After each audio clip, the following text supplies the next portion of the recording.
नमस्कार, श्री स्वामी समर्थ. माझ्या या ब्लॉग मध्ये तुमचं मनापासून स्वागत आहे. तर आज आपण आलेले आहेत पुण्याजवळ असलेल्या देहू येथील भव्य संत तुकाराम महाराज गाथा मंदिर येथे.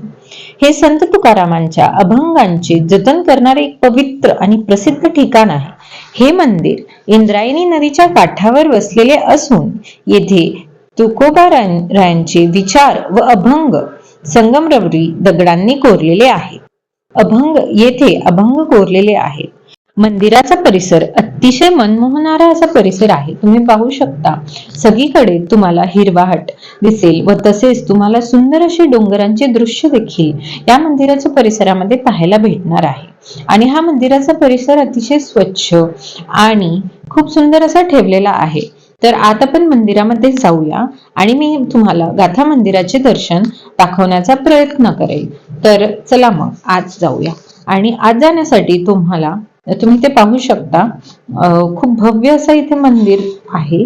आणि या मंदिरामध्ये संत तुकाराम महाराजांचे सर्व अभंग संगमरवरी दगड वर कोरून मंदिराला इतकं भव्य स्वरूप असं दिलेलं आहे. आणि आम्ही सुमारे संध्याकाळी 5च्या वेळेस गेलो होतो. तर इतकी गर्दी पण तुम्हाला पाहू शकता, तुम्ही पाहायला इतकी गर्दी नव्हती. पण जसे जसे संध्याकाळ होईल तसे जसे तुम्हाला तिथे प्रचंड अशी गर्दी पाहायला भेटेल. वीकेंड्सवर इथे थोडीशी जास्त गर्दी असेल. हे पांढऱ्या शुभ्र संगमरवरात बांधलेले एक मोठे आणि सुंदर मंदिर आहे. हे पवित्र स्थान देहू गावात इंद्रायणी नदीच्या जवळ शिळा मंदिराच्या शेजारीच आहे. या मंदिराची वेळ सकाळी 6 ते रात्री 9 वाजेपर्यंत उघडे असते. तर येथे दररोज सकाळी 7 वाजता आणि संध्याकाळी 7 वाजता आरती होते. आणि तुम्ही इथे पाहू शकता की येथे राहण्यासाठी भक्त निवास देखील येथे तुम्हाला उपलब्ध आहेत. व तसेच येथे अनेक भाविक भक्त या निवासस्थानामध्ये राहतात व त्यांची खूप चांगली अशी इथे सोय तुम्हाला बघायला. हे मंदिर इंद्रायणी नदीवरील डोहा शेजारील शिळा मंदिराजवळ आहे. अत्यंत भव्य असे हे मंदिर दुरूनही नजरेत भरते. प्रेक्षणीय व दर्शनीय असलेले हे मंदिर थोड्याच कालावधीत भाविकांचे व विशेष करून पर्यटकांचे आकर्षण केंद्र झाले आहे. मंदिराची रचना सभा मंडप व त्यापुढे गाभारा अशी आहे. गाभाऱ्याच्या मध्यभागी तुकोबांची भव्य बैठी मूर्ती आहे. तर हे तुम्ही पाहू शकता. आपण मंदिरामध्ये वरती जसेच आलो तसे तुम्हाला पाहायला भेटेल. मंदिराच्या समोर पण खूप सुंदर असा परिसर आहे. आणि तसेच तुम्ही पाहू शकता गाभाऱ्याच्या मध्यभागी तुकोबांची भव्य अशी बैठी मूर्ती आहे. कडेच्या दुमजली दालनांमध्ये संगमरवरात तुकोबांचे अभंग कोरून भिंतीवर लावण्यात आलेले आहेत. वरच्या मजल्यावर सज्जात विठ्ठल रखुमाईचे मंदिर आहे, जे तुम्ही पुढे आपण पाहू शकतो.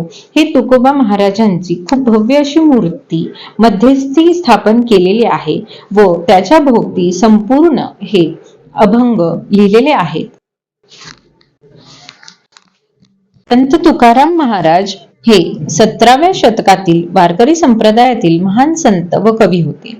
त्यांची तुकाराम गाथा हा त्यांचा 4583 अभंगाचा प्रसिद्ध काव्यग्रंथ आहे, जो सर्वसामान्यांना जगण्याचा मार्ग आणि भक्ती शिकवतो. तर संत तुकाराम महाराजांची आपण काही माहिती पाहूया. जसे की त्यांचा जन्म देहू पुणे जिल्हा महाराष्ट्र येथे झाला होता. कार्य विठ्ठल भक्तीचा प्रचार, सामाजिक समता आणि अंधश्रद्धेविरुद्ध प्रबोधन. अमृतवाणी त्यांचे अभंग साधे सोपे आणि लोकभाषेत आहे.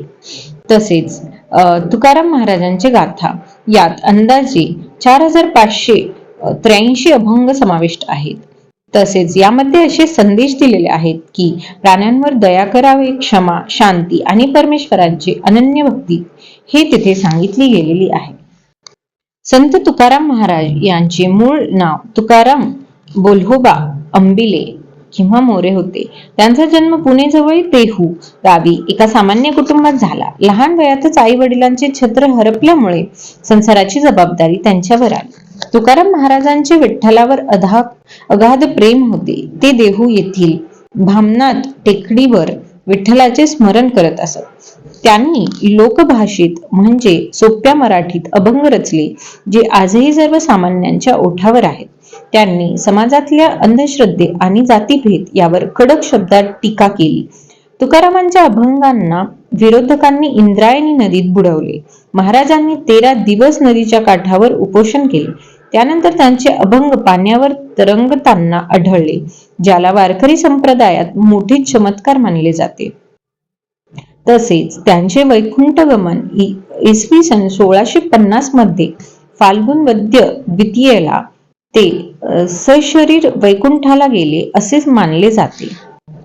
संत तुकाराम गाथा म्हणजे हिंदूची गीता आहे. महाराष्ट्राच्या पावन भूमीत गेली 400 वर्ष मुक्तीची ज्ञानगंगा या गाथेच्या रूपाने वाहत आहे. हे तुम्ही पाहू शकता. गाथा मंदिरामध्ये विठ्ठल रुक्मिणी, दुसऱ्या मजल्यावर विठ्ठल रुक्मिणीचे खूप भव्य आणि सुंदर आणि आकर्षक असे तुम्हाला इथे मंदिर पाहायला भेटेल. संत तुकाराम हे अभंगवाणी कीर्तनाच्या माध्यमातून राष्ट्रधर्माची शिकवण देणारे या काळातील महत्वाचे संत ठरले. संत तुकाराम यांनी बहुजन समाजाला जागृत करून देव आणि धर्म या संबंधी ठोस मते पटवून देण्याचा प्रयत्न केला. देव भोळेपणा, धर्मातील चुकीच्या समजुती त्यांनी प्रयत्नपूर्वक दूर सारण्याचा प्रयत्न केला. जगद्गुरु श्री संत तुकाराम महाराजांच्या मंदिराला आपण आता या नंतर आलेलो आहोत. हे आहे त्या मंदिराचा महाद्वार. याच्यानंतर आता आपण आत प्रवेश करणार आहे.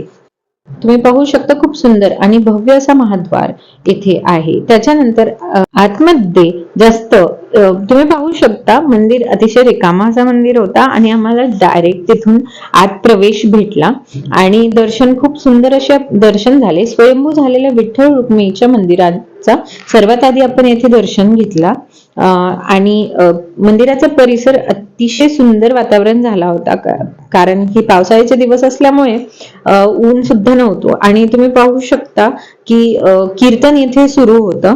त्यानंतर आपण विठ्ठल रुक्मिणीचे दर्शन घेतले आणि त्यानंतर मंदिराच्या परिसरांमध्ये आपण प्रदक्षिणा केली. हे विठ्ठल रुक्मिणीचे सुंदर असे इथे मंदिर तुम्हाला पाहायला भेटेल. हे राम लक्ष्मण सीताचे मंदिर. मंदिराच्या परिसरामध्ये अनेक असे मंदिर स्थापना केलेली आहे, जसे की गणपतीचे मंदिर, मारुतीचे मंदिर. आणि हे तुम्ही पाहू शकता संत तुकाराम महाराजांची जेथे हे त्यांचं जन्मस्थान आहे किंवा जन्म निवास आहे, जे की आता भाविकांसाठी आपण पाहू शकता. येथे जाऊन आपण तो परिसर देखील पाहू शकतो. खूप सुंदर असा इथे परिसर आहे आणि या परिसरांमध्ये देखील तुकाराम महाराजांचे जन्मस्थान मंदिर आहे. हे पण आपण पाहिले. व्हिडिओ आवडल्यास असेल तर लाईक, शेअर आणि सबस्क्राईब करा. श्री स्वामी समर्थ.